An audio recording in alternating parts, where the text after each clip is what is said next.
The sun died slow over the Wyoming Territory that September evening of 1876, bleeding red across the endless grass like it knew what was coming. Samuel Hartley stood beside the fresh mound of earth, his father's grave still raw and dark against the yellowed prairie. The wooden cross he'd fashioned that morning already looked weathered, like everything else in this hard country aged fast. 23 years old and suddenly alone with 800 acres of debt-ridden land, 24 half-starved cattle, and a ranch house that leaked worse than a bullet-riddled bucket. His hands, still soft from years of book learning back east, ached from the digging. The calluses would come soon enough, or he'd lose everything his father had built. Dust to dust, he muttered. Though no preacher had come, none would. Not for Tom Hartley, who died owing money to half the county and friendship to none. The wind picked up, carrying the smell of coming rain and something else trouble. Maybe. Sam had learned to read the wind these past months since returning home. It spoke clearer than any of the tight-lipped ranchers who watched him with calculating eyes, waiting for him to fail. He turned from the grave and walked toward the house, a two-room structure of rough-hewn logs that squatted against the horizon like it was bracing for a fight. The place looked smaller than he remembered from childhood, before his mother sent him away to get educated, to become something better than a dirt-poor rancher. Now, here he was. All that education worth less than a good horse in a land that respected only strength and endurance. Inside, the main room held little, a table scarred by years of use. 2 chairs, a wood stove that smoked no matter how clean he kept the chimney. His father's Winchester hung above the door, the only thing of value left. Sam had already sold his mother's china, his books, everything that could bring $1. Still wasn't enough. The bank wanted $200 by month's end, and Mitchell Crawford, who owned the biggest spread in the valley, had made it clear he'd be happy to take the Hartley ranch off Sam's hands for half what it was worth. Sam poured himself coffee from the pot that had been simmering since dawn. It tasted like tar and regret. Through the single window, he watched the sky darken. Storm coming for certain. The cattle would need to be brought in closer. The chicken coop secured. 100 small tasks that his father had done without thinking, that Sam was still learning. He'd been standing there maybe 10 minutes when he saw the rider. Just a speck at first against the dying light, moving slow along the wagon road that wound through his property toward town. Something about the way the horse moved tired. Favoring its left front leg made him set down his cup. Travelers were rare this far from the main trail, and those who came usually meant trouble. Sam stepped onto the porch, squinting against the last rays of sun. The rider was closer now, and he could make out a small figure, hunched forward in the saddle. Not a man, a woman, riding alone with night coming on. His hand moved instinctively toward the doorframe, where a Colt .45 hung in its holster. These days, caution kept you breathing. The woman must have seen him, because she turned her horse toward the house. As she drew nearer, Sam could see her more clearly worn traveling dress, dark hair pinned up but coming loose, a face that might have been pretty if it wasn't drawn tight with exhaustion. Her horse was played out, sides heaving, head hanging low. She stopped 20 feet from the porch, swaying slightly in the saddle. "Mr. Hartley." "That's me," Sam said, not moving from the doorway. "Though if you're looking for Tom Hartley, you're 3 days too late." Something flickered across her face, disappointment, maybe, or relief. Hard to tell in the gathering darkness. "You're his son, Samuel?" "I am, and you are." She hesitated, glancing back the way she'd come as if expecting to see someone following. "My name is Grace Morrison. I knew your father years ago." The name meant nothing to Sam, but then his father had never been one for sharing stories. "Well, Mrs. Morrison. As I said, he's gone. Buried him this morning." "It's Mrs. Walsh," she corrected quietly. "Morrison was my maiden name. I'm recently widowed myself." They stood there in the cooling air, measuring each other. Sam noticed the way her hands trembled slightly on the reins. The mud splattered on her dress, the absence of any bags or belongings tied to her saddle, a woman running from something or toward something. Either way, trouble. "Storm's coming," he said finally. "Your horse needs water and rest. You can use the barn." She swayed again, gripping the saddle horn. "I haven't eaten in 2 days. I have money, not much, but—" "No need for that." The words came out before Sam could think better of them. His mother would have skinned him alive for turning away a woman in need. No matter how suspicious the circumstances. "Come inside. There's coffee and beans." She slid from the saddle, barely keeping her feet. Sam moved forward to catch her elbow, feeling how thin she was beneath the travel-worn dress. Up close, he could see the bruise fading yellow-green along her jaw, the careful way she moved like everything hurt. "Thank you," she whispered, and there was something in her voice, a bone-deep weariness that Sam recognized. It was the same tone he heard in his own voice these days. He helped her inside, settled her at the table while he tended her horse. The animal was in bad shape, ridden hard and put away wet too many times. In the barn, Sam found himself wondering what could make a woman push a horse that hard, ride alone through hostile country with night falling. When he returned to the house, she was sitting exactly where he'd left her, hands folded in her lap, staring at nothing. He heated up the beans, cut thick slices from the last of the bread. She ate slowly, mechanically, like someone who'd learned not to trust when the next meal might come. "I'm sorry about your father," she said eventually. "He was kind to me once, when I needed kindness." Sam studied her face in the lamplight. Mid-30s, maybe, pretty in a weathered way, with green eyes that had seen too much. "When was this?" 15 years ago. I was just a girl, ran away from home. Foolish." She smiled, but it didn't reach her eyes. "Your father found me on the road, half dead from thirst. Brought me here, fed me, sent me on to town with enough money for a room and a new start." "Doesn't sound like the Tom Hartley I knew," Sam said, then immediately regretted it. Speaking ill of the dead, even if it was truth.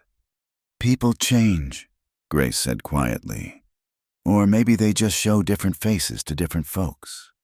Outside, the first drops of rain hit the roof. The storm had arrived. Just as the wind promised, Sam watched this strange woman in his kitchen, trying to read her angles. Everyone had them out here. Everyone wanted something. "What happened to your husband?" he asked. Her hand moved unconsciously to her throat. "Dead. 3 months now." "I'm sorry." "Don't be. World's better off without Jake Walsh in it." The bitterness in her voice could have curdled milk. Sam didn't press. Some stories didn't need telling to be understood. "You got people in town?" he asked instead. "Somewhere to go." She laughed, short and sharp. "Would I be here if I did?" "Fair point." Sam rubbed his face, feeling every one of the sleepless nights since his father took sick. He could barely keep himself fed and sheltered. Last thing he needed was another mouth to feed, another problem to solve.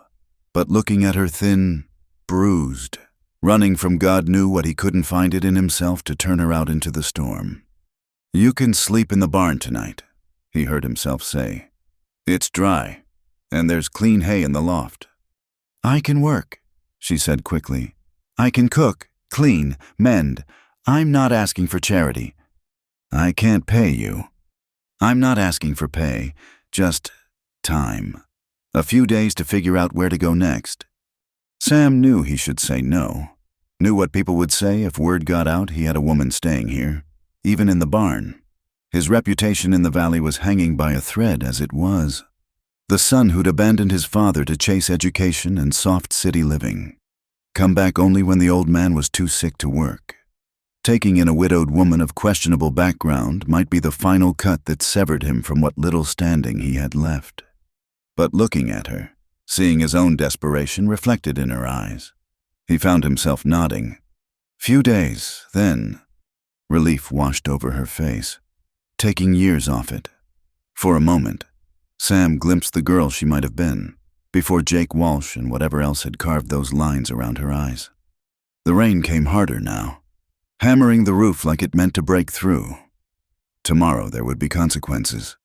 Crawford would hear about this, use it as another weapon in his campaign to force Sam off the land. The good women of the valley would whisper behind their hands. The men would make their crude jokes.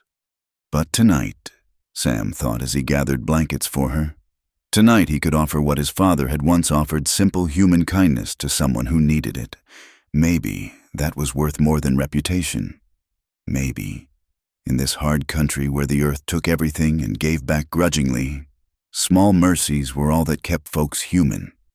As he walked her to the barn through the driving rain, neither of them could know that 5 nights from now, the prairie would run red with blood, and every choice made in these quiet moments would echo like gunfire across the valley. But that was still to come. For now, there was only the storm, the shelter, and 2 broken people trying to survive another night in a land that showed mercy to none. The morning after the storm broke clear and cold, with that peculiar brightness that follows violence in the weather. Sam found Grace Morrison Walsh already awake, sitting on a hay bale in the barn, mending a tear in her dress with needle and thread she'd produced from somewhere. "There's coffee at the house," he said, unsure how to navigate this strange new territory of having someone else on the property. She looked up, and in the morning light streaming through the barn doors, he could see her more clearly than he had the night before. The bruise on her jaw was older than he'd thought, and there were others faint marks on her wrists where sleeves had ridden up, a healing cut above her left eyebrow. Jake Walsh must have been a piece of work. "I've already fed the chickens," she said. "Found the grain in the corner. Hope that was all right." Sam blinked. He'd meant to do that himself, had overslept for the first time in weeks. Thank you." She followed him to the house, keeping a careful distance, like a wild thing ready to bolt. Over coffee and day-old biscuits, they established a sort of rhythm. She would help with the domestic chores in exchange for shelter and food. Temporary, they both emphasized, just until she figured out her next move. "Where were you headed?" Sam asked. "When you stopped here?" Grace considered the question, turning her coffee cup in circles. "California, maybe. Heard there's work there for women who aren't afraid of it. Or maybe Colorado, somewhere far from Kansas. Anyway." "That where Walsh was from?" Her fingers tightened on the cup. "That's where he's buried. Or not buried. Don't rightly know what they did with his body, and don't care to. There was a story there, dark and twisted as barbed wire. But Sam didn't push. He had his own secrets, his own shame. The months in Chicago when his father was dying. And he'd been too caught up in his studies, too convinced that his education mattered more than family duty. The letter that had arrived too late, after Tom Hartley was already past knowing his son was finally coming home. They worked through the morning in comfortable silence. Grace proved as good as her word better. Even the house hadn't been properly cleaned since Sam's mother died 8 years back. By noon, the floors were swept, the windows washed, and something that smelled like actual food was cooking on the stove. "You know your way around a kitchen," Sam observed, watching her work. "Had to learn young." She tested the stew, added salt. "My mama died when I was 12. 4 younger brothers to feed. Papa wasn't much use except for drinking and complaining." "Is that why you ran away 15 years ago?" She gave him a sharp look. "You always remember every detail of what folks tell you, when they show up half dead at my door claiming my father helped them once." "Yes." Grace turned back to the stove. "Papa tried to sell me to a man 3 times my age. Said it was that or starve. I chose neither." She paused, stirring the pot. "Your father found me 2 days later, fevered and raving. Could have taken advantage. Some would have. He didn't." Sam tried to reconcile this image with the bitter, closed-off man who'd raised him. Maybe Grace was right. Maybe people showed different faces to different folks. They were just sitting down to eat when the sound of horses made them both freeze. "Through the window." Sam could see 3 riders approaching. His stomach clenched when he recognized the lead man, Mitchell Crawford, sitting his expensive horse like he owned the whole valley, which he nearly did. "Stay inside," Sam told Grace, reaching for his gun belt. "Who is it?" "Trouble." He stepped onto the porch as the riders pulled up. Crawford was a big man, gone to fat around the middle but still powerful. His son Roy flanked him on the right, a mean piece of work who enjoyed his father's protection. The third man Sam didn't recognize hired muscle. Probably. "Sam," Crawford said, touching his hat brim in mock courtesy. "Heard you had a visitor last night." Christ, already Sam kept his face neutral. "News travels fast."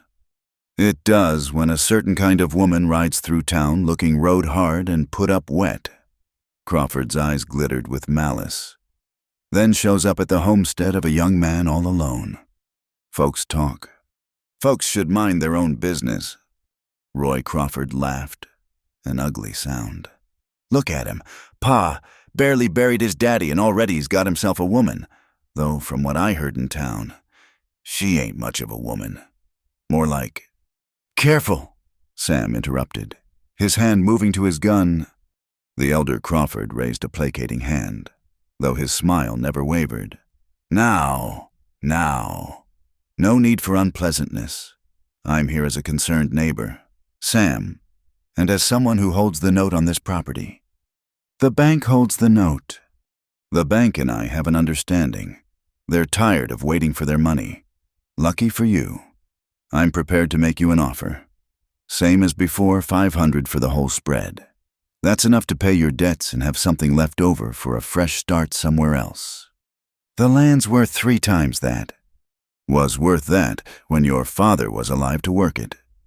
Now, Crawford looked around with theatrical concern. Cattle scattered, fences down, and winter coming on, not to mention your reputation concerns. "What reputation concerns?" "Well, harboring a woman of questionable morals. For one, Jake Walsh's widow. Isn't it heard some interesting stories about that situation? How he died. I mean, some say she—" "That's enough." Sam stepped forward. "Get off my land." Crawford's genial mask slipped for a moment, showing the steel underneath. "Boy, you're in no position to make demands. You've got 2 weeks to come up with the money, or the bank forecloses.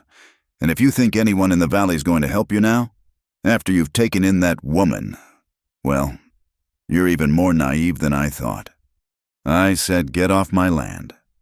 Roy's hand moved to his gun. "You gonna make us college boy?" "Roy." Crawford's voice carried a warning. "Not yet." Not yet. The threat hung in the air like smoke. Crawford turned his horse. 2 weeks, Sam. Think about my offer, and think about the kind of trouble that woman brings with her. Jake Walsh had friends, the kind who don't forgive or forget. They rode off, leaving dust and dread in their wake. Sam stood on the porch until they were out of sight, his mind racing. 2 weeks. He'd thought he had until month's end, but Crawford must have pulled strings at the bank. When he went back inside, Grace was standing by the window, face pale. "I'll go," she said immediately. "I've brought you trouble. I'll go." "Where?" Sam asked. "You said yourself you've got nowhere. That's not your problem." "Maybe not." He sat down at the table, suddenly exhausted. "But throwing you out won't solve mine either. Crawford wants this land. He'd find another excuse." Grace sank into the opposite chair. "Jake Walsh's friends, he wasn't lying about that. Jake ran with bad men, did bad things for worse people. When he died, I ran because I knew they'd come looking." "Why would they come looking for you?" She was quiet for a long moment. "Because they think I know where Jake hid the money. From the Millston bank job. 20,000 in gold certificates." Sam stared at her. The Millston robbery had been all over the papers, 3 men dead, including a woman and her child caught in the crossfire. Jesus Christ. "I don't know where it is," Grace said quickly. "I swear on my mother's grave. I don't know, But Jake was drunk one night, said he'd hidden it somewhere safe, said it was our ticket to Mexico. Then he got drunker and started, well, that's the night he died." "How did he die, Grace?" She met his eyes steadily. "He came at me with a knife. I pushed him. He fell down the stairs and broke his neck. Sheriff ruled it an accident, but Jake's friends—" She shrugged. "They have their own ideas about justice." Sam rubbed his temples. A fugitive widow, stolen bank money, Crawford circling like a vulture, and 2 weeks to save his father's land.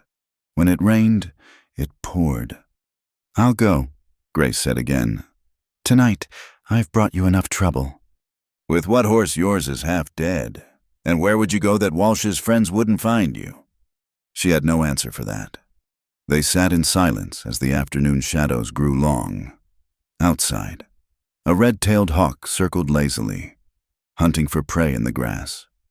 Sam watched it and thought about choices, the ones that trapped you, the ones that freed you, and the ones that killed you slow.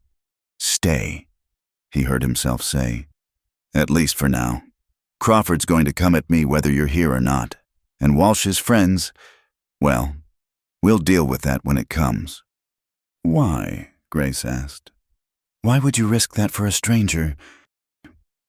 Sam thought about his father, finding a desperate girl on the road 15 years ago, about small mercies in a hard land, about the way she'd looked that morning, mending her dress in the barn light, making something broken whole again. "Maybe I'm tired of being alone," he said simply. She nodded, understanding in her eyes. They were both walking wounded, both running from ghosts. Maybe that was enough of a foundation for whatever came next. As the sun slanted low through the windows, painting the rough walls gold, neither of them could know that their troubles were only beginning, that Crawford's visit was just the opening move in a game that would be played out in blood and bullets, that 5 nights from now, the choice to trust each other would be the only thing standing between them and death. But for now, there was just the two of them in a small house on the endless prairie, sharing a meal and the weight of their secrets, while outside the hawk circled and the wind whispered warnings they weren't ready to hear. Word of the widow's presence spread through the valley like wildfire in dry grass. By the second day, Sam couldn't ride to check his cattle without feeling eyes on him from neighboring spreads. By the third, the whispers had reached town. He found out just how bad it was when he rode in for supplies. Martin's general store had served the Hartley family for 20 years, but when Sam walked in, Josiah Martin barely looked up from his ledger. "Need flour, coffee, and ammunition," Sam said, setting his list on the counter. Martin glanced at the paper, then shook his head. "Can't extend you any more credit, Sam." "I've got cash." Sam pulled out the few dollars he'd scraped together. "Ain't about the money." Martin finally met his eyes, and there was something like pity there. "You know I've got nothing personal against you, boy, but I've got a family to feed. And Crawford supplies half my business. He made it clear anyone who trades with you loses his custom." Sam felt his jaw tighten. "So that's how it is?" "That's how it is. I'm sorry." Sam left empty-handed, the weight of the town's judgment pressing down on his shoulders. On Main Street, women pulled their skirts aside as he passed. Men who'd known his father turned their backs. Even Sheriff Watson, who'd always been fair-minded, watched him with calculating eyes from the jailhouse porch. At the edge of town, Sam nearly collided with Reverend Douglas and his wife coming out of the church. Martha Douglas, a pinched woman who wielded righteousness like a club, drew herself up to her full height. "Samuel Hartley," she said, her voice carrying across the street. "Have you no shame, your poor father barely cold in the ground, and you've taken that woman into your home?" "Mrs. Douglas." "Don't you dare address me, young man, not when you're living in sin with a murderess. Oh yes, we've heard all about Grace Walsh, how she killed her husband for his money, how she's bewitched you just as she did poor Jake." "You don't know what you're talking about," Sam said quietly. "I know enough. I know that woman is poison, and you're a fool for taking her in. Mark my words. Samuel Hartley, no good will come of this. The Lord punishes the wicked and those who shelter them. Reverend Douglas tugged at his wife's arm, mumbling something about Christian charity, but she shook him off.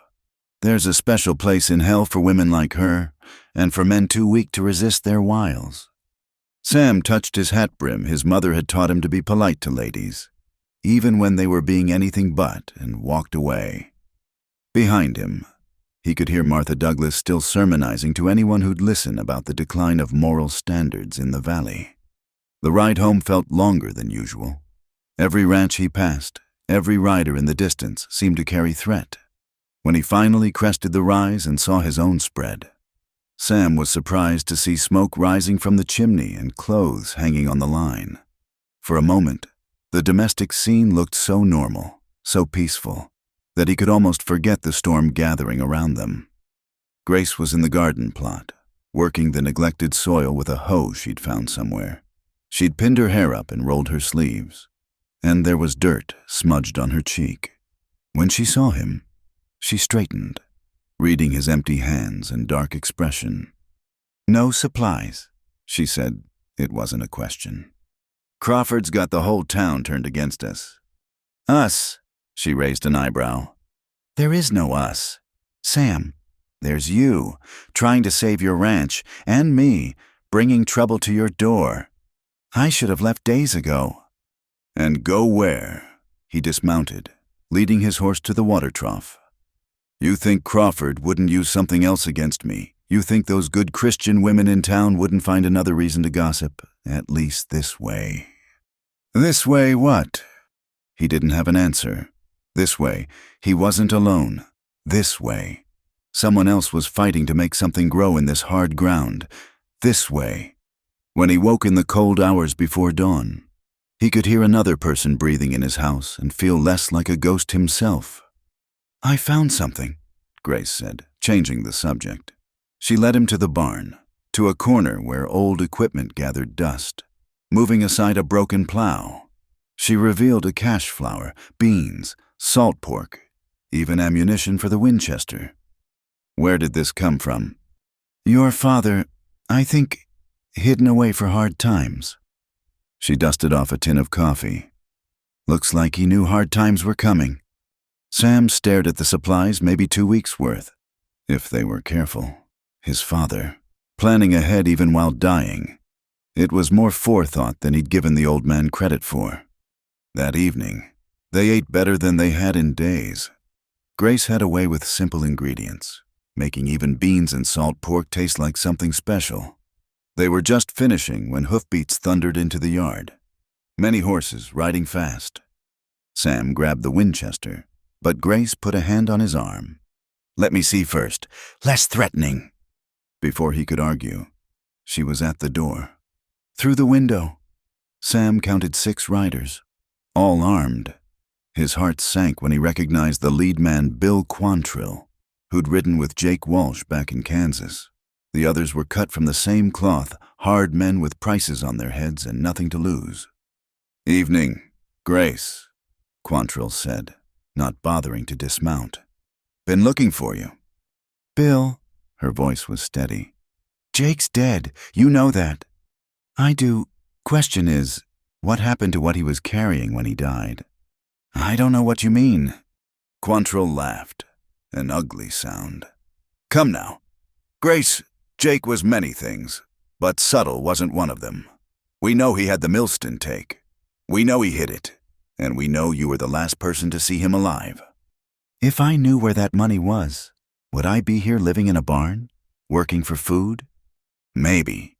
Maybe you're playing a long game. Maybe you've got this boy." He gestured at the window where Sam was visible. "Wrapped around your finger, planning to use his place as a hideout until the heat dies down." Grace stepped onto the porch, and Sam moved to back her up, rifle visible but not raised. The other riders shifted, hands moving to weapons. "Easy, everyone," Quantrill said. "No need for unpleasantness. We're reasonable men. Grace, tell us where the money is, and we ride away. Nobody gets hurt." "I can't tell you what I don't know." "That's unfortunate. See, the boys and I, we're in a tight spot. That Millston job was supposed to set us up good. Without that money, he shrugged. Well, desperate men do desperate things. Is that a threat? It's a fact. We'll be around. Grace, watching, waiting. And if you suddenly remember where Jake might have hidden our money, you'll let us know. Because the alternative... He looked past her at Sam. Nice place you've got here, boy. Shame if something happened to it. They wheeled their horses and rode off, but not far. Sam could see them setting up camp on the rise overlooking the ranch, their fire a red eye in the darkness. Pack your things, he told Grace once they were back inside. Take my horse. Ride for Colorado tonight. They'll follow me, and they'll burn this place whether I'm here or not. She sank into a chair, suddenly looking older than her years. I'm so tired of running. Sam, so tired of being afraid. He sat across from her, the rifle across his knees. Tell me about the money. The truth this time. Grace was quiet for a long moment. Jake was part of the gang that robbed the bank, but he wasn't supposed to be.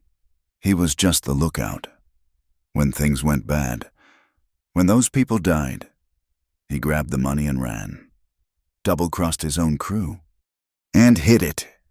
Somewhere, he was drunk most of the time after that. Paranoid. Said he'd put it where nobody would think to look. Said it was insurance. She laughed bitterly. Insurance.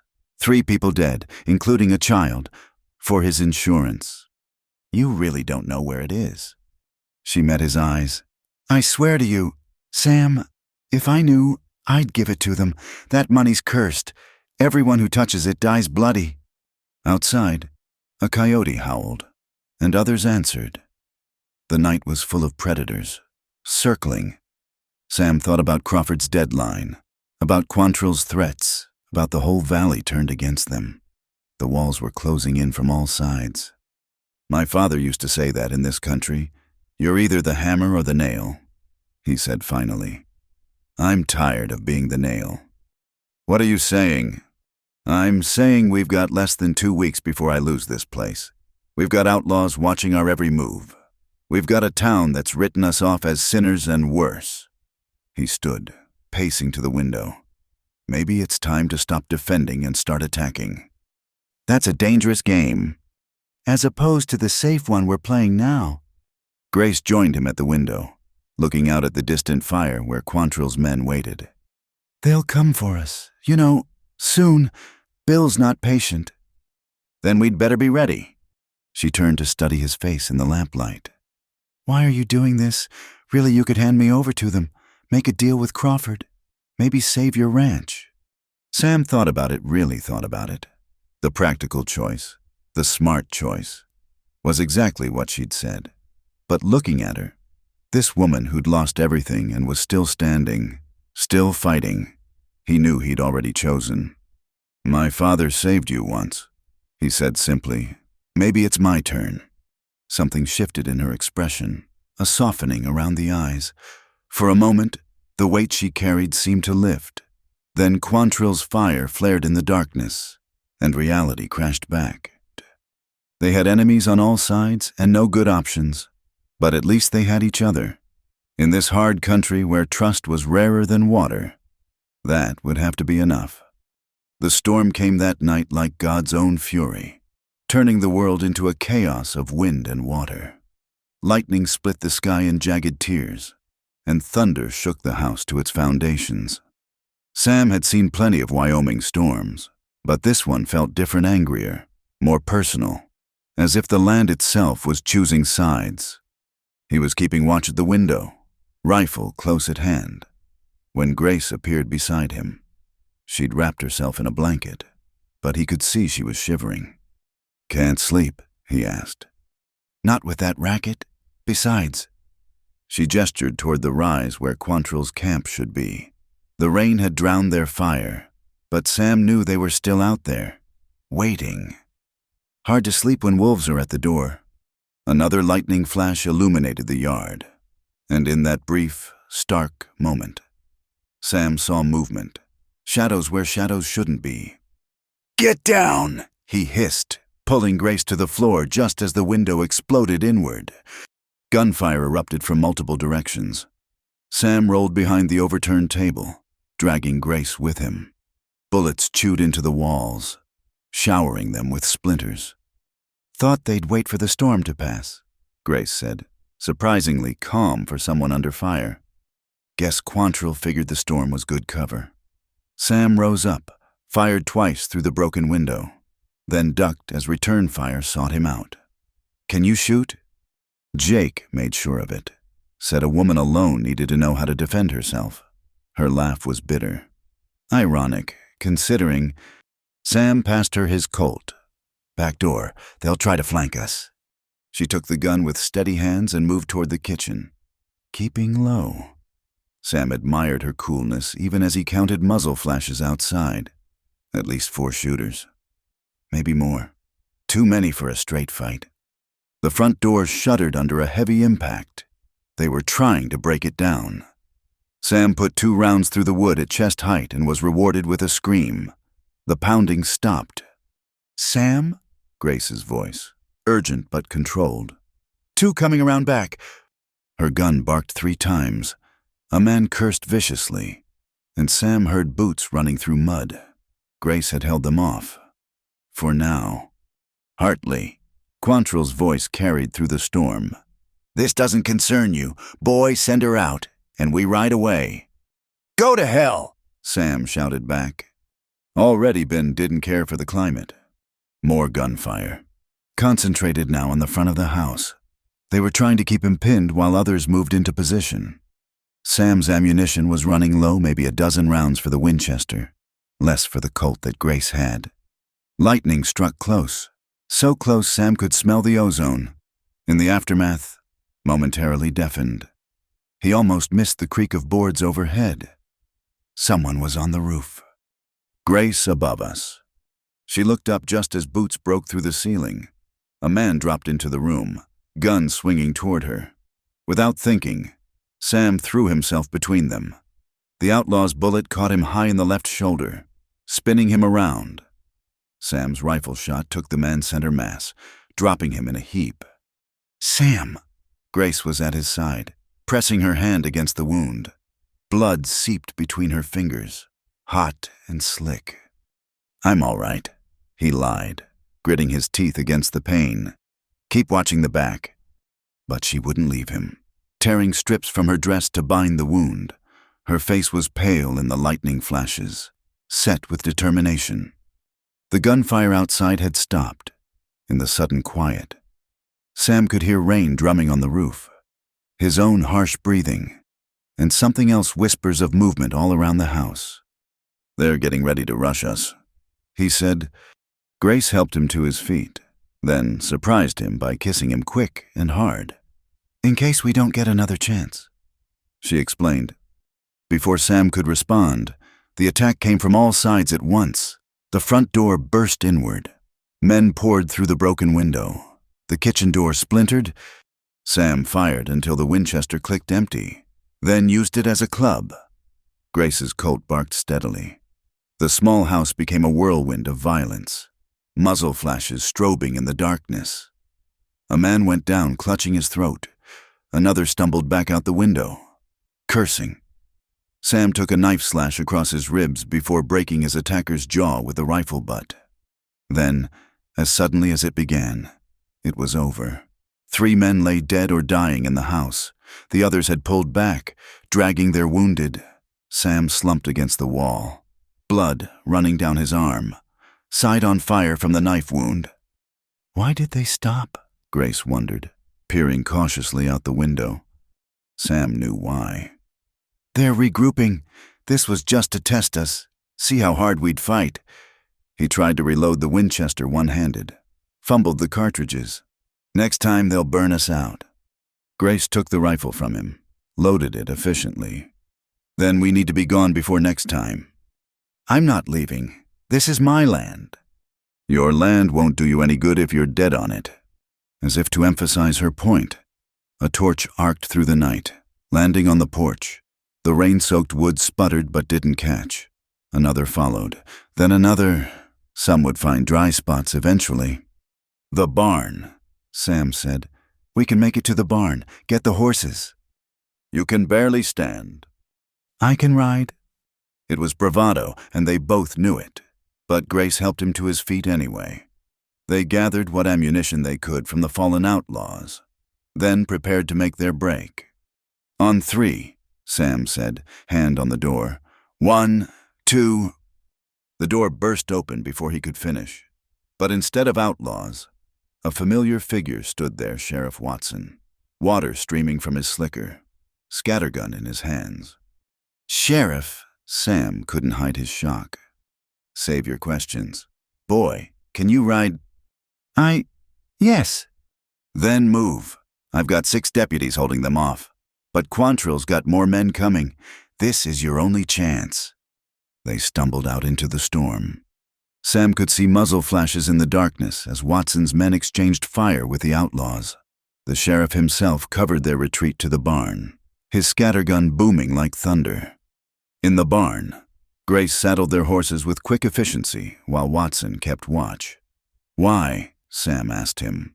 "Why help us?" Watson spat tobacco juice. "I've been sheriff here 15 years. Never had outlaws camping in my county like they owned it. Bad for business." He paused, reloading. "Besides, your father was a difficult man, but he was honest. Can't say the same for Crawford." They led the horses out the back of the barn. The storm was moving off, but rain still fell steadily. In the distance, Sam could see flames despite the wet one of the torches had found purchase. "Head for Devil's Canyon," Watson advised. "They won't follow in this weather, and you can fort up there come daylight. After that," he shrugged. "That's up to you." "Thank you," Grace said simply. Watson touched his hat brim. "Don't thank me yet, ma'am. This is far from over. Quantrill won't give up, and neither will Crawford. You've got enemies on all sides now." As if to underscore his words, a bullet whined past, thudding into the barn wall. "Go!" Watson barked, turning to fire at the muzzle flash. Sam hauled himself into the saddle, biting back a groan as the movement tore at his wounds. Grace mounted beside him, and they spurred their horses into the storm-swept night behind them. Gunfire crackled like fireworks, and Sam's house, his father's house, began to burn in earnest. They rode hard through the darkness, following trails Sam knew by heart. The rain washed away their tracks, but also made the going treacherous. Sam's shoulders screamed with every jolt, and he could feel blood seeping through Grace's makeshift bandage. After what felt like hours, but was probably less than one, Grace called a halt. "You're going to fall off that horse if we don't stop." "I'm fine." "You're bleeding all over your saddle. That's not fine." They sheltered under an overhang of rock, barely deep enough to escape the rain. Grace rebandaged his wounds by touch in the darkness, her hands gentle but sure. Sam found himself studying her profile when lightning flashed, this woman who'd stood beside him against impossible odds. "You could have run," he said, "when the shooting started. Could have slipped out. Let them have me." "Could have," she agreed, tying off the bandage. "Didn't want to." "Why?" She was quiet for a moment. "Same reason you stepped between me and that bullet, I suppose." The implication hung between them, unspoken but understood. In the space of a few days, they'd gone from strangers to something more, forged in the crucible of shared danger. "What happens now?" Grace asked. Sam thought about it. His house was burning. His land would belong to Crawford soon enough. He had a price on his head now, no doubt helping a wanted woman escape justice. Everything he'd fought to save was already lost. "Now we survive," he said. "Rest of it, we'll figure out come daylight." Grace leaned against his good shoulder, and he put his arm around her. They sat like that as the storm passed over. Two people stripped of everything but each other, waiting for dawn and whatever rough justice it might bring. In his pocket, Sam felt the weight of his father's watch, the only valuable thing he'd grabbed before fleeing. Time was running out in more ways than one, but for now, in this moment, with Grace warm against his side and their enemies temporarily at bay, he let himself believe they might somehow make it through. The night was long and full of pain, but morning would come. It always did in this hard country, indifferent to human suffering but also to human hope. And sometimes, Sam thought as exhaustion finally claimed him, hope was all that separated the living from the dead. Dawn came pale and uncertain to Devil's Canyon, painting the red rocks in shades of rose and gold. Sam woke to pain shoulder throbbing, ribs on fire where the knife had caught him. But he was alive, and Grace was still there, keeping watch with the Winchester across her knees. "You should have woken me," he said, struggling to sit up. "You needed the rest more than I did." She handed him water from her canteen. "How do you feel?" "Like I've been shot and stabbed." "At least you're honest." She smiled, but it didn't reach her eyes. "I saw riders about an hour ago, moving along the south ridge, too far to make out who." Sam squinted at the sun. "Could be Watson's men, could be Quantrill, could be Crawford's boys." He tested his shoulder, winced. "We can't stay here." "Where can we go? Your house is gone. Every town within 50 miles will have heard about us by now." She was right. News traveled fast in the territory, especially bad news. By now everyone would know that Sam Hartley had harbored Jake Walsh's widow, that they'd killed men together, that they were on the run. His reputation, what little remained of it, was destroyed. "There's an old line shack about 10 miles north," he said finally. "Used it during roundups when I was a boy. It's on Hartley land, but barely. Crawford might not know about it." They saddled up and rode out, keeping to the draws and washes where they could. The storm had washed the air clean, and the morning was crisp and bright, too bright. Sam felt exposed, visible for miles in this open country. They'd made it maybe 5 miles when Grace suddenly reined up. "Listen." Sam heard it 2 horses, lots of them, moving fast from the east. They spurred their mounts toward a cluster of cottonwoods, but it was too late. The riders had spotted them. "That's not Quantrill," Grace said, shading her eyes. She was right. As the group drew closer, Sam recognized the lead rider, Roy Crawford, with 8 men behind him, all armed, all wearing deputy badges that gleamed in the morning sun. "Since when is Roy Crawford a deputy?" Sam muttered. "Since his father owns the sheriff in the next county, I'd guess." They sat their horses and waited. Running would only make things worse. And Sam's horse was already favoring its left front leg from the hard ride last night. Roy Crawford pulled up 20 feet away, grinning like Christmas had come early. "Well, well, Sam Hartley and the widow Walsh, you folks are under arrest." "For what?" Sam demanded. "Murder, for starters. 3 men dead at your place. Theft word is the widow knows where Jake's stolen money is hidden. Resisting arrest. Assault on peace officers." Roy's grin widened. "That's just what we've got so far. I'm sure we'll think of more." "Those men attacked us," Grace said. "We defended ourselves."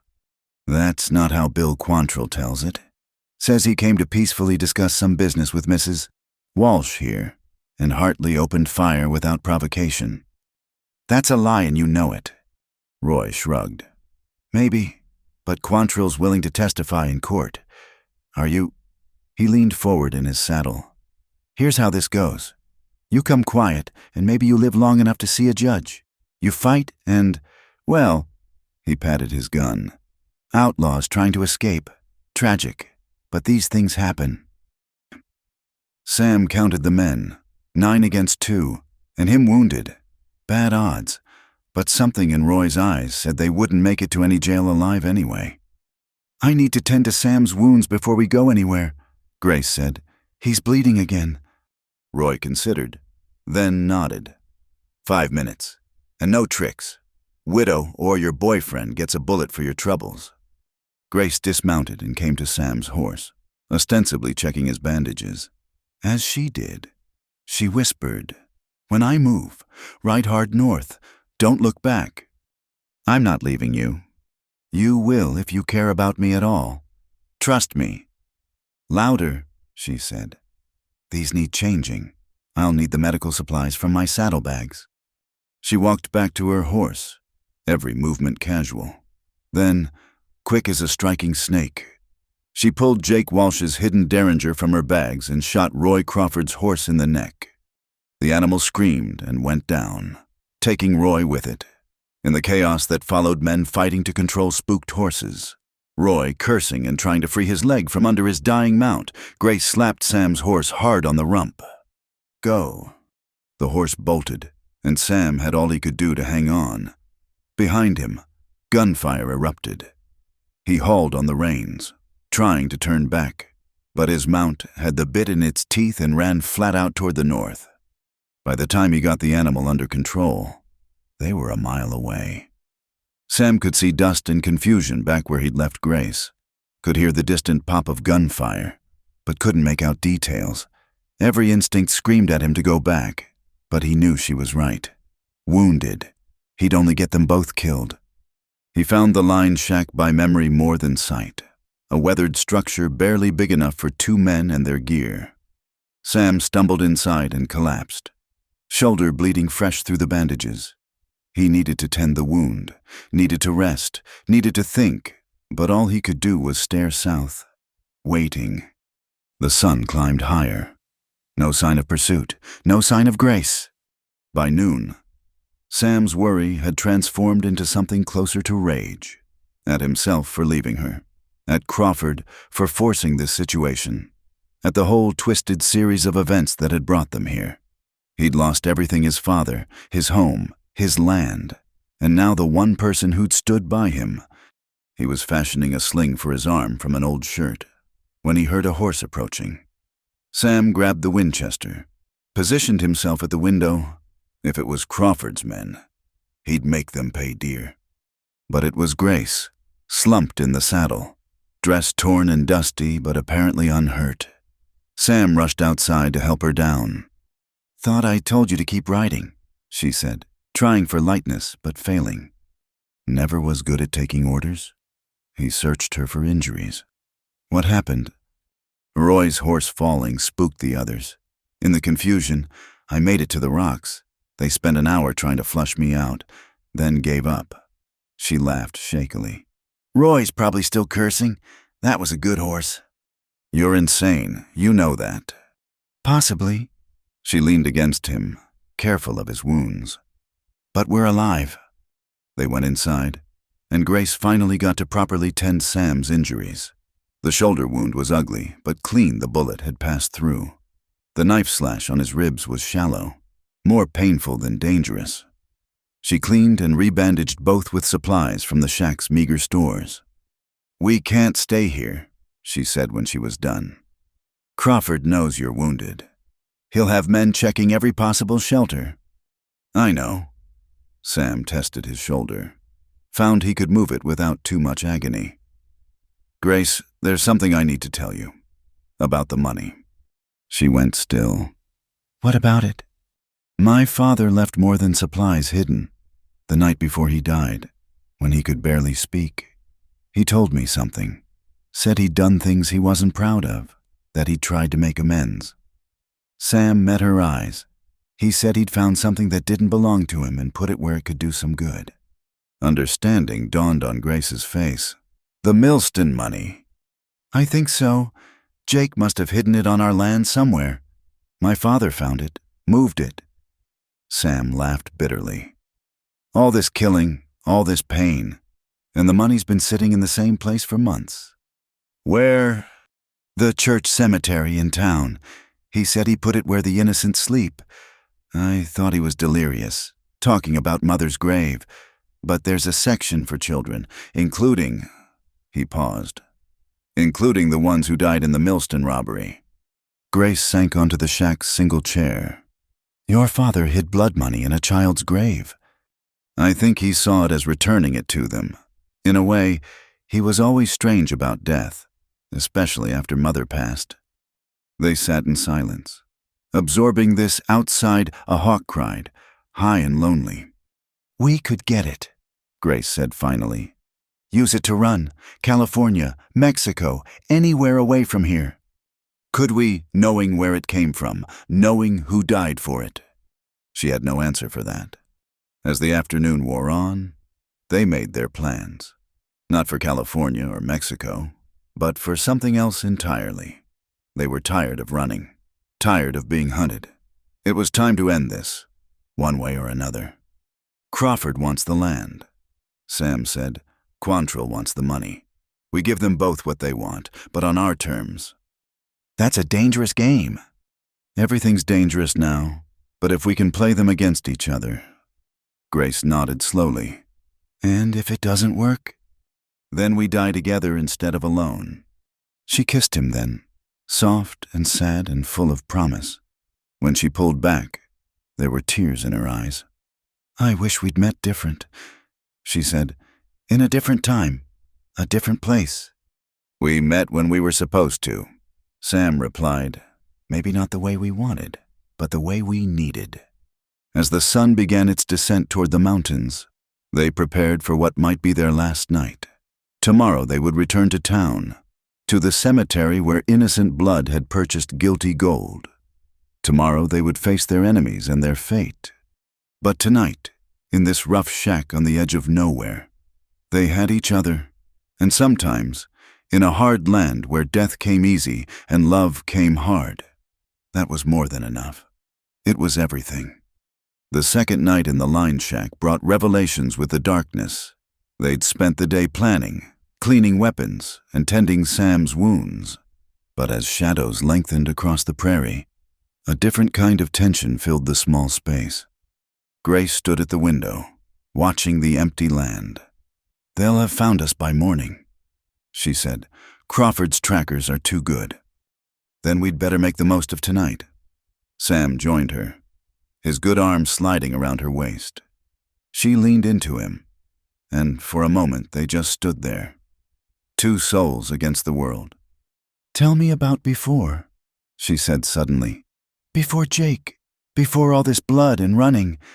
Sam thought back. It felt like remembering another man's life. "I wanted to be a teacher," he admitted. "Thought I could come back here, start a school, help kids learn something more than cattle and killing." "You would have been good at that." "Maybe. What about you? What did Grace Morrison want to be?" She smiled sadly. "Free. That's all I ever wanted. When Papa tried to sell me, when Jake, I just wanted to belong to myself." She turned in his arms, looking up at him. "Funny thing is, I never felt free until now. Here, hunted and desperate. With you." He kissed her forehead, her cheek, her lips. She responded with a hunger that matched his own.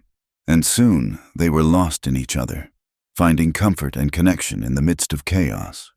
In the narrow cot that served as a bed, they made love with a tenderness that belied their violent circumstances. Each touch a promise, each whisper a prayer. Afterward, they lay entwined, listening to coyotes sing in the distance. Grace traced the scars on Sam's chest, some old, some newly made. "I need to tell you something," she said quietly. "About Jake's death." Sam's hand stilled on her back. "You don't have to." "I do. You deserve the truth." She took a breath. "I didn't push him. I hit him. With a poker from the fireplace. He'd beaten me before, but that night was different. He had a wild look, kept talking about the money, about how those people in Millston deserved what they got. When he came at me with the knife, saying I'd stolen from him, that I must know where the money was, I swung without thinking. Grace. He went down the stairs after. That part was true, but I hit him first. I wanted him to stop. Just stop." Her voice broke. "I'm not sorry he's dead. Does that make me a monster?" Sam pulled her closer. "Makes you human. Makes you a survivor." "The sheriff knew," she continued. "Could see it in how Jake fell, the wound on his head. But he'd seen the bruises, too, the old breaks in my arms. He wrote it up as an accident. said the world didn't need another widow hanging for defending herself. They lay in silence, absorbing this truth. Outside, an owl called, hunting in the darkness. "I've killed men now too," Sam said eventually. 3 nights ago. I couldn't have imagined it. Now. He thought of the outlaw dropping through the ceiling, the man's eyes going wide as Sam's bullet found him. "Now I know I'd do it again to protect you. We've both got blood on our hands. Maybe that's what it takes to survive out here. Maybe my father knew that. Maybe that's why he tried to make amends with the money." Grace propped herself on an elbow, studying his face in the moonlight. "You really think it's in the cemetery?" "Where the innocent sleep." He visited Mother's grave every Sunday, but he always stopped at the children's section too. Said he was paying respects. Now I wonder if he was checking on his secret. $20,000 in a child's grave. Grace shook her head. If it wasn't so tragic, it'd be almost poetic. They talked through the night, sharing stories they'd never told another soul. Grace spoke of her brothers, scattered to the winds after she ran. Sam talked about his mother, how she'd believed in education like a religion, how disappointed she'd have been to see him like this. "She'd have liked you," he said. "A scandalous widow who brings death wherever she goes. A strong woman who doesn't give up. That's what she'd see." As dawn approached, they heard horses. Lots of them. Sam peered out the window and counted at least a dozen riders approaching from the south. "Crawford," he confirmed, recognizing the big man's distinctive gray stallion. "And from the north," Grace pointed. More riders, moving fast. As they got closer, Sam could make out Quantrill's gang. The 2 groups would converge on the shack within minutes. "They both found us," Grace breathed. "They'll kill each other trying to get to us first." "Or join forces." Sam checked his weapons. "Either way, this is it." They positioned themselves at opposite windows, ready to sell their lives dear. But something unexpected happened. The 2 groups stopped just out of rifle range, and Crawford and Quantrill rode forward to meet in the middle. Sam could see them talking, gesturing. After a few minutes, they shook hands. "They've made a deal," Sam said grimly. A white flag appeared, a shirt tied to a rifle barrel. Roy Crawford rode forward with it, stopping just within shouting distance. "Hartley, you in there?" "We're here. My father and Mr. Quantrill have come to an agreement. You give us the woman and information about the money, and you walk away. You've got 5 minutes to decide." Sam and Grace exchanged looks. They'd expected this, planned for it even. "Counteroffer," Sam shouted back. "We'll tell you where the money is, but we all go get it together. No killing until everyone sees it's real." There was a long pause. Roy rode back to confer with the leaders. When he returned, he said, "Deal, but you come out unarmed." Like hell. More conferring. "You can keep your sidearms, but any tricks and you both die slow." Sam looked at Grace. This was the moment. Everything depended on what happened next. "Ready?" he asked. She checked her Colt, made sure the Derringer was hidden in her dress. "I've been ready since the night I met you." They walked out together into the morning light. The combined gangs formed a rough circle around them, Crawford's men in their stolen badges, Quantrill's outlaws with their hard faces and harder reputations. Mitchell Crawford sat his horse like a king on a throne. "Sam, you've led us quite a chase." "It's over now," Sam said. "The money's in the town cemetery. My father hid it there." Quantrill leaned forward, eyes glittering. "You better not be lying, boy." "See for yourself. But we all go together. And when you've got your money, you let us ride out." "Agreed," Crawford said smoothly. Too smoothly. Sam knew the man had no intention of keeping his word, but that was fine. They had no intention of trusting it. The strange procession set out for town, Sam and Grace in the center, surrounded by men who wanted them dead, riding toward a graveyard where innocent blood had purchased guilty gold. The sun climbed higher, promising another hot day in a land that had seen too much blood already. But the dance wasn't over. Sam felt the weight of his father's watch in his pocket, ticking away the minutes until the final confrontation. Beside him, Grace rode straight-backed and proud, a woman who'd faced the worst the world could offer and hadn't broken. Whatever happened at the cemetery, Sam thought, at least they'd face it together, in this hard country where death came easy and justice came hard. That was its own kind of victory. The town appeared on the horizon, and with it, the ending they'd chosen for themselves. One way or another, the running would stop today. The only question was who'd be left standing when the smoke cleared. The town cemetery sat on a hill overlooking the valley, a collection of wooden crosses and stone markers that told the history of the territory in names and dates. The strange procession, 24 armed men escorting a wounded rancher and a widow, drew stares from the few early-morning townsfolk brave enough to be on the streets. Sheriff Watson stood on his office porch, watching them pass. His hand rested on his gun, but he made no move to intervene. Sam caught his eye and gave an almost imperceptible shake of his head. Whatever happened next, it needed to play out. At the cemetery gates, Crawford dismounted. "Where exactly did your father hide our money?" "Hartley." Sam pointed to the far corner, where a cluster of small graves marked the children's section. 3 of them bore the same date, May 15th, 1875, the day of the Millston robbery. "Under one of those," Quantrill's voice was tight with barely controlled greed. "The middle one? Emma Fitzgerald, age 7. Sam's throat was dry. "My father said the innocent should guard what innocence bought with blood." For a moment, no one moved. Even these hard men seemed reluctant to disturb a child's grave. Then Crawford gestured to his son. "Roy, get shovels from the caretaker's shed." "We're really going to dig up a kid's grave," one of Quantrill's men muttered. "Shut up, Wallace," Quantrill snapped. "That money's ours by right. The dead don't need it." As Roy and another man fetched tools, Grace moved closer to Sam. "You sure about this?" she whispered. "My father wasn't a subtle man. If he hid something here, this is where it'd be." The digging began. The earth was hard-packed, undisturbed for over a year. Sam watched the men work, feeling sick. Whatever his father's intentions, this felt like sacrilege. 3 feet down, a shovel hit something that wasn't dirt. The men digging faster now, clearing away soil to reveal a metal strongbox, rust-spotted but intact. "That's it," Quantrill pushed forward. "That's Jake's box." Crawford held up a hand. "Easy, friend. Let's see what's inside first."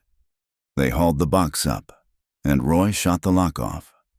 The lid creaked open, and even from where he stood, Sam could see the gleam of gold certificates, wrapped in oilcloth against the damp. For a heartbeat, perfect silence. Then hell broke loose. Quantrill's men and Crawford's went for their guns simultaneously, each side suddenly realizing the other had no intention of sharing. Sam grabbed Grace and pulled her behind a large headstone as the cemetery exploded in gunfire. "Down!" He covered her with his body as bullets chipped stone inches from their heads.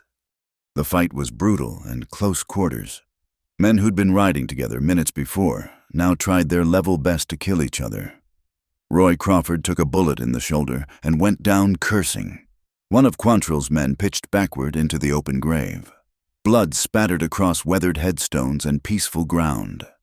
"The horses," Grace pointed. In the chaos, their mounts had been left unguarded near the gate. They ran, keeping low, using monuments for cover. A bullet tugged at Sam's sleeve. Another whined past Grace's ear. Behind them, the gunfight intensified. Sam caught a glimpse of Mitchell Crawford and Bill Quantrill firing at each other from behind neighboring graves. Their alliance shattered by greed.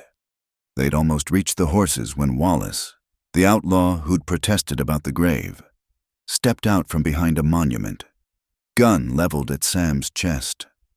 Going somewhere. Before Sam could react, Grace's derringer barked.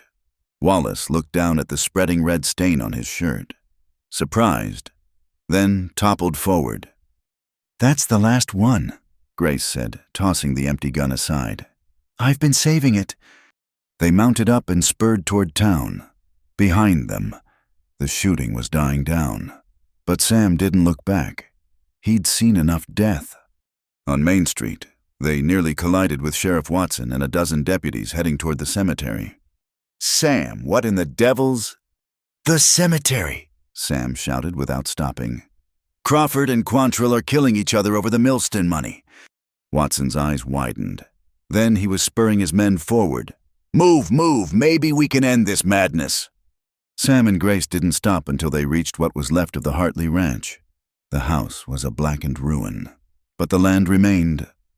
Sam dismounted slowly, favoring his wounded shoulder, and stood looking at his father's grave. "It's over," he said quietly. "Is it?" Grace stood beside him. "We've got no money, no house, and probably warrants on our heads. We're alive. That's more than most from last night can say." She took his hand. "What now?" Sam thought about it. The smart thing would be to run, to take what little they had and disappear into the vast western territories.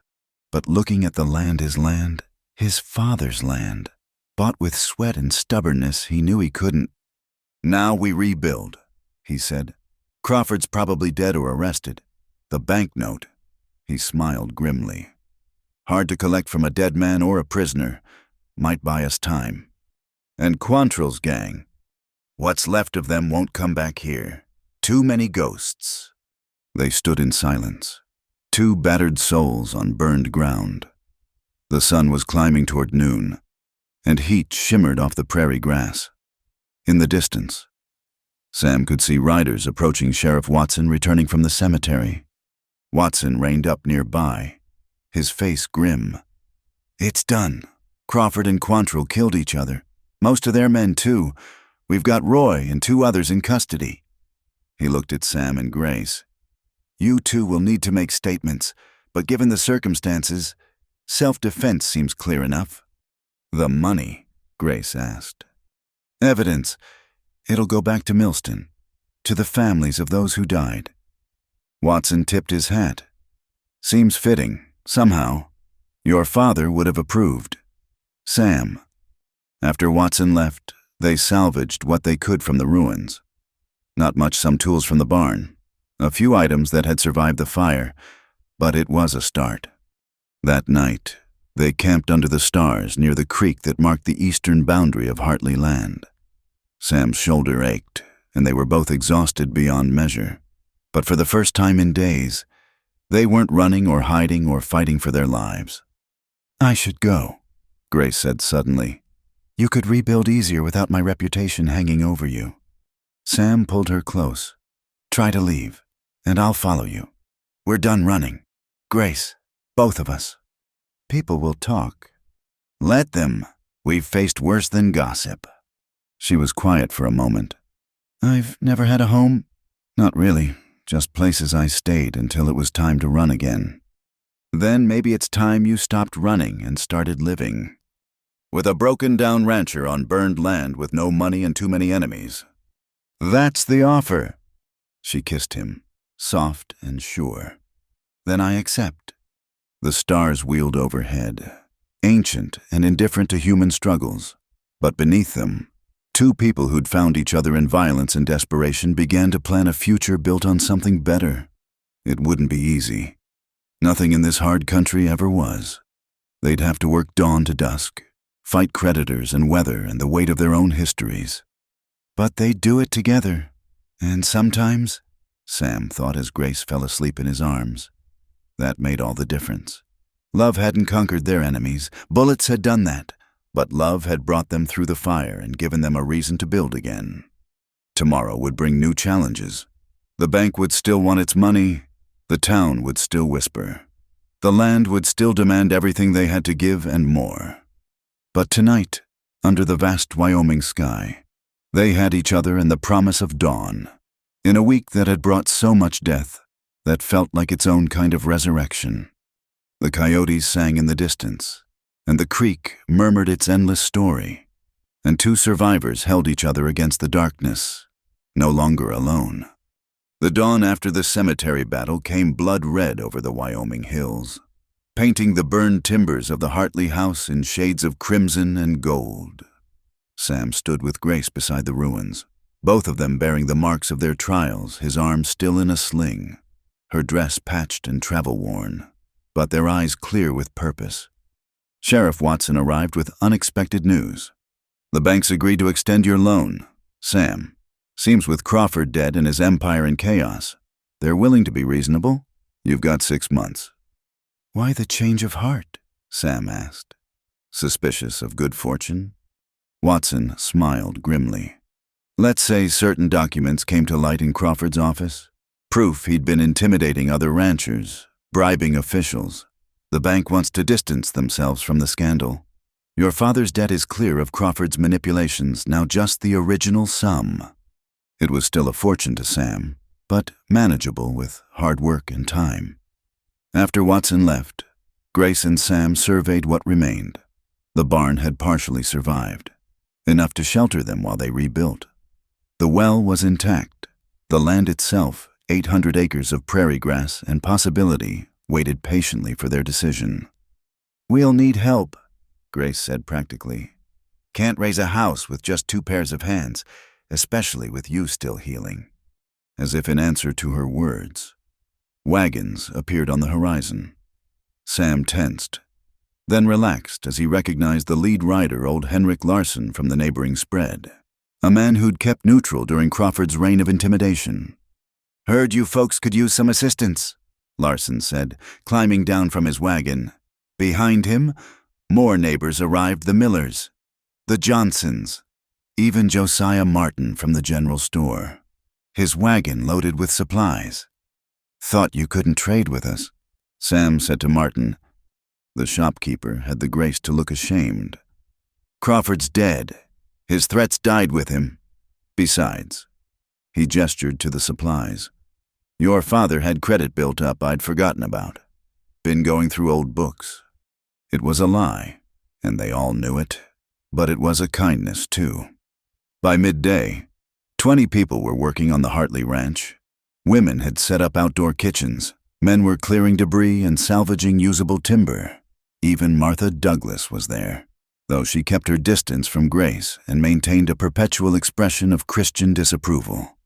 As the sun reached its zenith, a lone rider approached from the east. Sam recognized him as one of Quantrill's surviving men, a young outlaw named Tommy Chen who couldn't have been more than 19. His gun hand was empty. "Raised in peace." "Mrs. Walsh," he called out, stopping well clear of the armed men. "I've got something for you." Grace stepped forward, Sam close beside her. "What do you want, Tommy?" The boy reached slowly into his saddlebags and pulled out a leather journal. This was Jake's. Found it in his things after he died. "Thought you should have it." Grace took the journal with steady hands. "Why bring it now?" "I'm done with the outlaw life, ma'am. Seeing all them men die over money that was cursed from the start." He shook his head. "I'm heading home to California. Just wanted to clear my conscience first." He turned to go, then looked back. "Jake wrote about you in there. Not the ugly stuff everybody knows. The other parts. How you tried to make him better. How he knew he didn't deserve you. Thought you should know that too." After Tommy rode off, Grace stood holding the journal like it might bite. Finally, she walked to where the women were tending the cooking fires and dropped it into the flames. Sam watched her watch it burn, saw something ease in her shoulders as Jake Walsh's words turned to smoke and ash. The house frame rose with surprising speed. Nothing fancy, just 2 rooms and a kitchen, but solid and true. As the sun began its descent, Henrik Larson called the workers together. "Got something to say," the old Norwegian announced. "Some folks been talking about Sam here taking in the widow Walsh, saying it ain't proper, ain't Christian." He spat tobacco juice with emphasis. "Well, I say a man who stands by a woman in trouble is showing more Christian virtue than all the gossips combined, and anybody who's got a problem with these folks can take it up with me." There were murmurs of agreement from most, stony silence from a few. But the message was clear. Sam and Grace had allies now, people willing to stand for them. As the helpers began to drift away with promises to return tomorrow, Reverend Douglas approached hesitantly. "Samuel," he said, ignoring his wife's sharp intake of breath, "I wonder if, that is, when you're ready, I'd be honored to perform a wedding ceremony, make things proper, as it were." Sam looked at Grace, who gave an almost imperceptible nod. "We'd appreciate that. Reverend, when the house is finished." Of course, of course." The Reverend hurried back to his wife, who began lecturing him before they were out of earshot. That night, Sam and Grace sat by their fire, watching stars appear in the darkening sky.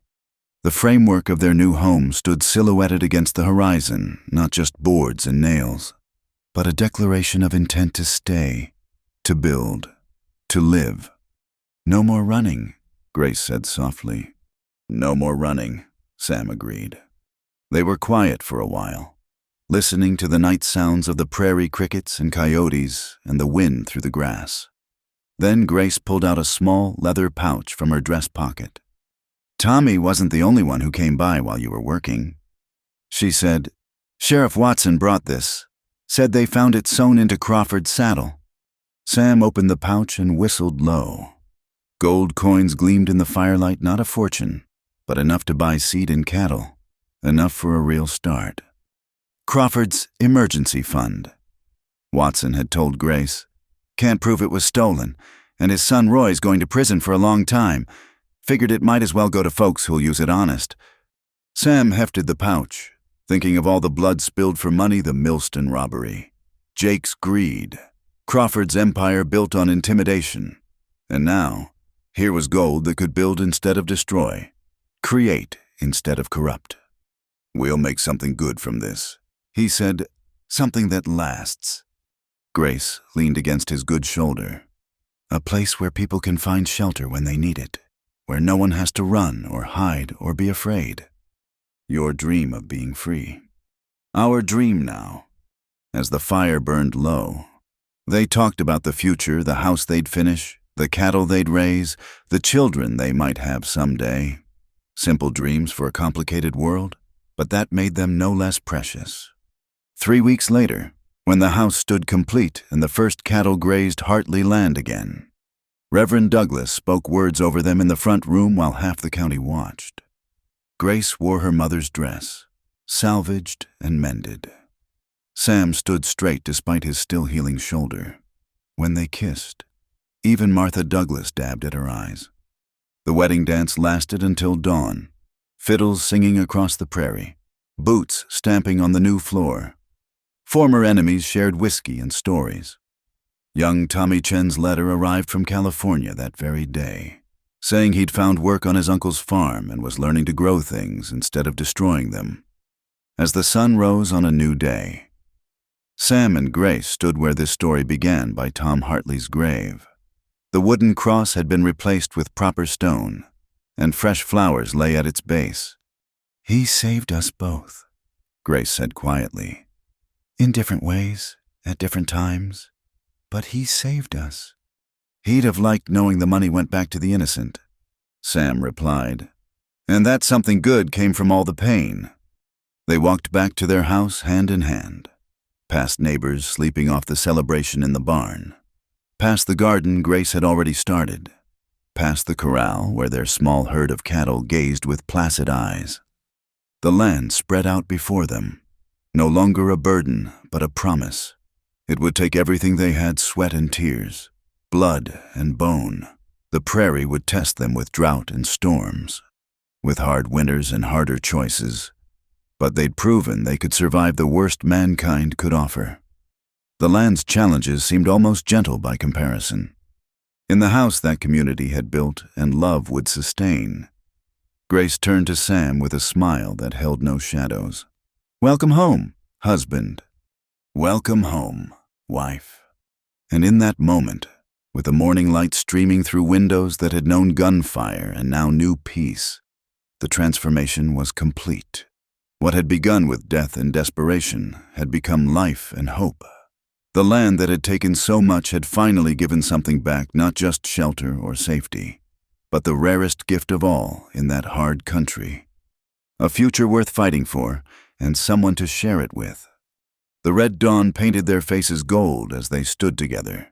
No longer the desperate souls who'd met in a storm just days ago, but partners tested by fire and bonded by choice.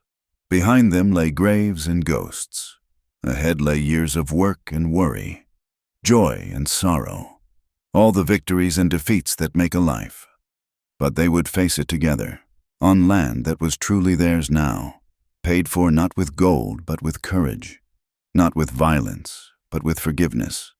And in the end, that made all the difference between merely surviving and truly living. The prairie wind whispered its ancient secrets, the same wind that had brought grace to Sam's door that fateful night.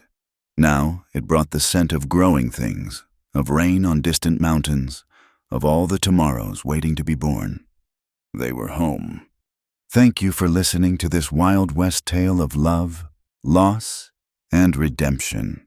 If you enjoyed 5 Nights, No Rest for You, we'd love to hear where you're listening from, whether it's the wide plains of Texas, the mountains of Colorado, or somewhere far from the American frontier. Please subscribe to From Wild West channel and share your thoughts about Sam and Grace's journey in the comments below. Your stories and connections make our frontier community special. Until next time, partners, keep riding toward your own sunrise.